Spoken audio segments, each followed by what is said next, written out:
Hi everyone. When was the last time you were driving through the interior of BC or maybe down the coast towards California? There's some pretty epic nature to be observed along the way. You might have thought to yourself, how did this landscape form? And where is all the sediment coming from? And where is the next bathroom? The simple answer to the first two questions is that our current landscapes have been significantly shaped by glacial, fluvial, and aeolian activity throughout the last few 100,000 years or so. And the sediment has been brought in by glaciers, rivers, and wind from all different directions and distances. Unfortunately, sand grains are not very vocal about their history. However, by studying the deposit, the sorting of the sediment, the roundedness of grains, the orientation of pebbles and cobbles within the sediment, among other things, we can figure out how our sand grains were likely transported to where we found them.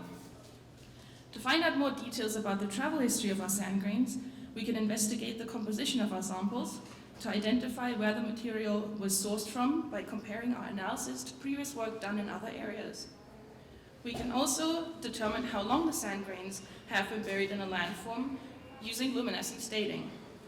Based on radioactive decay of elements such as uranium, thorium, potassium, and rubidium, we can estimate the time elapsed since the sand grains were last exposed to sunlight, so when the sand was trapped in a landform.